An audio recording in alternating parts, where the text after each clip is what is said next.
a nossa série aqui para trazer esclarecimento quanto à compra e venda de imóveis. Hoje nós vamos falar sobre cartório.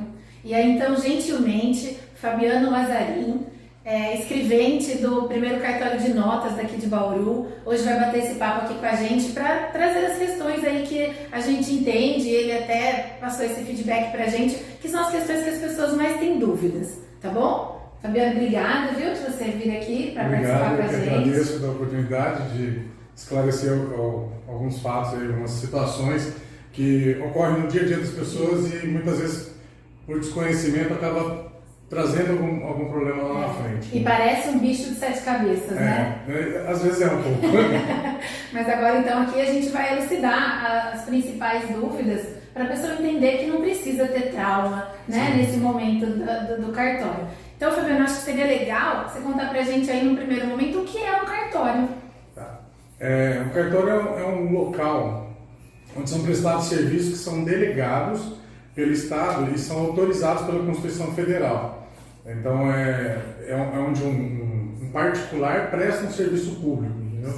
Mas ele é regido por normas determinadas pela Corregedoria Geral de Justiça do Estado de São Paulo e pelas leis do país. A gente sabe que aqui em Bauru tem mais de um cartório, né? E aí todos os cartórios prestam o mesmo serviço. A gente pode escolher um cartório, por exemplo. Em alguns casos sim, em outros não. Tá. Os cartórios de notas, que são os que fazem as escrituras, que nós vamos comentar aqui sobre isso, a pessoa pode optar num cartório que ele se sentir mais à vontade, ou que ele tiver mais confiança, estiver mais próximo da sua casa. Os cartórios de registro de imóvel, ele é determinado, existe uma delimitação na comarca de alguns setores, alguns bairros, onde alguns bairros pertencem a um cartório e outros bairros pertencem a outro. Da mesma forma, o registro civil, que é o registro onde faz o registro de nascimento, casamento e óbito, também é determinado por região. E temos os cartórios de protesto, que hoje são anexos ao cartório de notas, que eles têm um cartório distribuidor, onde você vai apresentar o seu título para protestar, e ele vai distribuir entre os cartórios de notas da cidade. Mas assim, o foco hoje, vamos tratar mais da parte imobiliária. Isso. Né? E aí, então, voltando aqui para a nossa parte imobiliária mesmo, conta pra gente o que é o serviço de um registro de imóvel. O registro é o cartório de registro. Na verdade, hoje em dia, os cartórios têm outra denominação. Não é mais cartório, eles são tratados como tabelionatos de nota e registradores. Tem o registrador de imóvel, o registrador civil. O registro de imóveis é onde são registrados os atos de transferência de propriedade, os documentos que têm que dar publicidade para terceiros. Trazendo aqui para a nossa linguagem, então o corretor faz a intermediação, né, dessa compra desse imóvel, a gente faz um contrato, a gente levanta certidões, né, para verificar a idoneidade das duas partes, e depois dessa parte celebrada é que a gente vai para o cartório para de fato registrar o que foi combinado, é isso? Isso. É bom fazer uma análise prévia da documentação antes de fechar algum negócio, procurar um profissional ou um corretor de imóveis ou até o próprio cartório, se tiver com dúvida de alguma coisa. Fabiano, qual que é o procedimento para o registro? Primeiro é elaborado o documento que será registrado. Esse documento ele pode ser tanto uma escritura pública, que é feita no tabelionato, ou um instrumento particular, em caso de financiamento de imóveis, ou alguns outros casos que são autorizados pela lei. Depois de elaborado o documento, esse documento é encaminhado ao cartório de registro de imóveis, que vai fazer uma análise dos requisitos legais e formais que são essenciais de cada ato, e aí sim ele é feito esse registro na matrícula do imóvel, que é a matrícula do imóvel, para ficar uma coisa mais simples, é como se fosse a certidão de nascimento de um imóvel. Ela conta toda a história. Conta todo o histórico do imóvel, desde o primeiro dono, até o último. Então ele vai contar todas as situações que ocorreram nesse imóvel durante todo o tempo da existência dele. Foi edificado uma casa, se comprou quando era solteiro, depois casou e veio tudo na matrícula. Inclusive, na própria matrícula vão constar os atos de penhora, alguma restrição que tenha no imóvel que possa prejudicar a segurança jurídica do negócio. Legal. Fabiano, e quem que arca com os custos desse registro? Pelo Código Civil, o comprador arca com os custos desde que não tenha sido pactuado nada diferente no contrato ou no acordo que fizeram entre as partes. Legal. E o cartório consegue passar uma estimativa desse custo para o comprador antes que a gente feche o negócio? Sim, consegue. Tá. O ideal é pegar o máximo de documentos e informações possíveis sobre o imóvel. Pode procurar um cartório de sua confiança.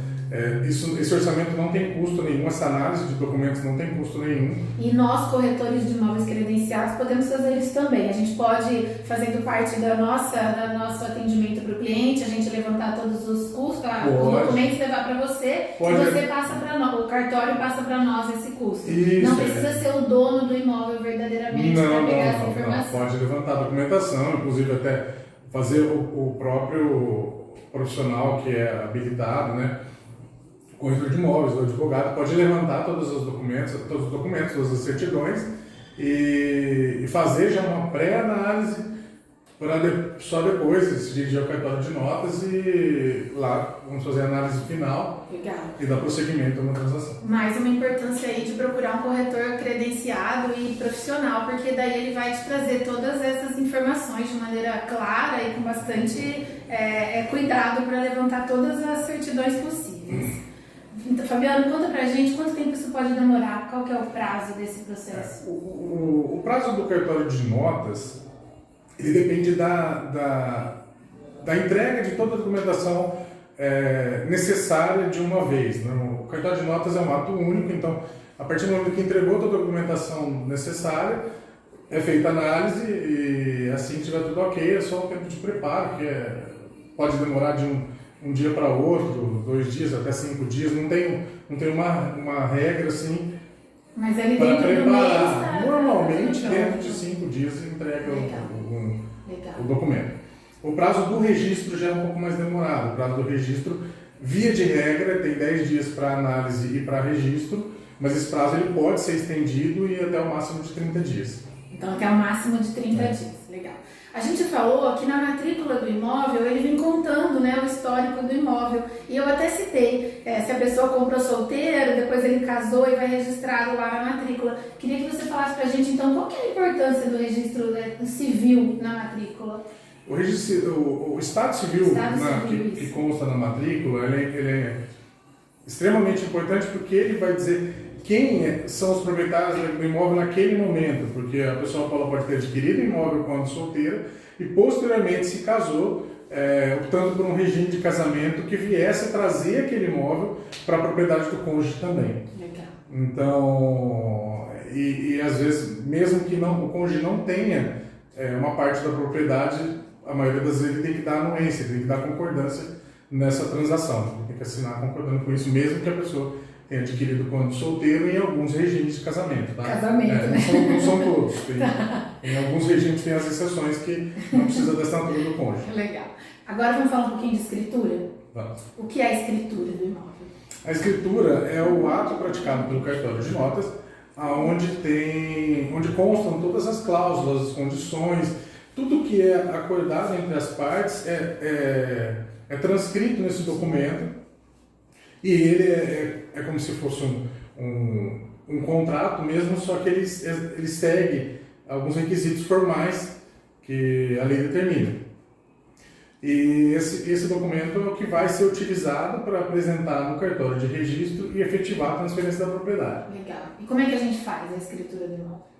A escritura você pode procurar um cartório de notas de sua confiança e levando a documentação do imóvel, o cartório vai analisar toda a documentação que foi apresentada, se for necessário fazer as exigências para novos documentos que forem necessários para efetivar o registro, e o cartório já vai elaborar, vai fazer um orçamento antes para a pessoa se programar e autorizado elaborar o instrumento que vai ser registrado posteriormente e transferido ao domínio do imóvel. Tá. E quando a gente fala uma escritura pública, o que é uma escritura pública? A escritura pública é aquela que é lavrada pelo tabelionato de notas.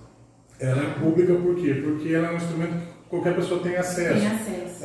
Você consegue tirar uma certidão de uma escritura pública. Então, você comprou a sua casa, você tem esse documento, ele é registrado, ele é lavrado nas notas do cartório, e se alguma pessoa precisar de uma segunda via ou se alguma pessoa quiser ter informação sobre aquele documento, ele tem acesso a isso. Como a matrícula também, é um instrumento público, isso daí serve para trazer essa segurança para o negócio jurídico, para terceiros conseguir consultar a situação do imóvel antes fato, de efetivar algum negócio. Isso serve até não só para compra e venda, né? Às vezes algum herdeiro quer saber como é que está a situação do imóvel, né? Isso. E quais são os tipos de escritura pública de compra e venda? Tem diversos, né? Dentre os mais conhecidos tem a escritura de compra e venda à vista, a escritura de compra e venda com alienação fiduciária ou com garantia hipotecária, que são as escrituras que a pessoa adquire imóvel e dá o próprio imóvel como garantia do pagamento do valor da compra. Né? Isso. E existem as escrituras de rescisão, né, que a pessoa pode se efetuar a venda do imóvel e acabar se arrependendo, e as partes podem fazer a rescisão daquele documento. Fabiano, fala pra gente quais são os tipos de escritura pública de compra e venda. Tem diversos tipos de escritura de compra e venda. Tá? Dentre os mais comuns, compra e venda à vista, compra e venda com alienação fiduciária, compra e venda com condição resolutiva e o distrato, que é o caso quando as partes resolvem, por livre e espontânea vontade, desfazer o negócio, que foi feito numa escritura anterior. Legal. Toda a escritura é pública? A escritura pública é aquela lavrada pelo tabelionato de notas. Existe um instrumento particular que tem força de escritura pública, que são os contratos de financiamento. Quando você vai no agente financeiro para levantar um financiamento para adquirir um imóvel, eles fazem esse contrato que ele tem força de escritura pública. Ah, legal. Esse é um instrumento particular? Ele é um instrumento particular, mas ele tem o mesmo efeito da escritura pública. Legal. E a diferença entre escritura e registro? A escritura é o ato anterior ao registro, é o ato onde você vai preparar toda a documentação, vai constar nesse documento todas as condições do negócio, e o registro é onde vai efetivar a transferência da propriedade. E sempre importantíssima a documentação estar toda em ordem, né? Por que é tão importante a documentação do imóvel estar sempre em ordem? É sempre bom manter em ordem, manter atualizar os dados, inclusive o caso que nós comentamos, a pessoa adquiriu quando solteiro e agora veio se casar, então é ideal ir até o cartório de registro, averbar esse casamento, manter essa situação regularizada, porque numa eventual negociação, vai apresentar essa documentação para vender ou apresentar para fazer um financiamento, uma coisa do gênero, pode ser que tenha que vir a atualizar esses dados, isso demanda algum tempo. Então a pessoa está com o prazo estourando para fechar o negócio e fazer uma averbação de um casamento, pode demorar 5 ou 6 dias ali, que acaba atrapalhando essa negociação. Para não ser pego nada de surpresa, né? Fabiano, agora vamos falar de um assunto que é sempre bem delicado, que para nós, corretores de imóveis, a gente sempre deixa o cliente ciente de que tem esse custo. A gente fala do custo do cartório. De uma maneira assim, mais prática para a gente, mais tranquila, você pode explicar quais são esses custos? Os custos principais, né? Podem haver outros custos a fim de até terminar e regularizar toda a negociação. Mas os principais custos são o custo com o imposto de transmissão, né? Que é conhecido como ITBI aqui na cidade, e que é o imposto de transmissão de bens imóveis. Ele é um imposto, um tributo municipal. Fora ele, os valores da escritura, que são valores que vão ser repassados depois para o Estado, para alguns órgãos que têm direito aos repasses, e os valores de registro, que é o direcionado ao cartório de registro. O ITBI a gente sabe que é uma porcentagem, né? Isso. Que é de? Aqui em Bauru, 2,25%, na maioria dos casos, mas tem algumas regras que esse percentual pode ser um pouquinho abaixo. E aí os outros que você mencionou, eles também são um percentual, eles têm uma tabela própria Não, do cartório? existem tabelas, a tabela ela é emitida pelo governo do estado. Cada estado tem uma tabela própria e eles são por faixas de preço. Então tem as bases de cálculo que o cartório tem que utilizar e cada na hora que você vai fazer o documento, você vai analisar qual faixa da base de cálculo, onde a base de cálculo se enquadra, em qual faixa, e ali é que determina o valor da transação. Então é importante mesmo a gente fazer uma simulação antes, né? Levantar os custos, porque ele pode ser significativo mesmo Pode. na compra e venda de um imóvel. Pode. Né? Principalmente o imposto de transmissão, que uma das partes mais pesadas ali na hora de se transferir um imóvel. Tá. Fabiano, eu ouvi falar sobre uma cláusula resolutiva. Tá. O que é isso? Essa cláusula resolutiva, ela é quando você faz uma compra e venda, falando de um modo mais simples e tranquilo, quando você faz uma compra e venda que ela pode ser paga, as partes aceitam pagamento em parcelas ou em promissórias. Então, para o comprador conseguir já registrar a escritura em nome dele, mas ao mesmo tempo trazer uma segurança para o vendedor, essa condição resolutiva ela é feita, ela consta da escritura pública e vai constar no registro de imóveis, na matrícula do imóvel, que esse imóvel se encontra sob uma condição resolutiva. E a partir do momento da quitação dessa condição resolutiva é que o comprador vai apresentar um documento emitido pelo vendedor de que ele recebeu, a integralidade do preço.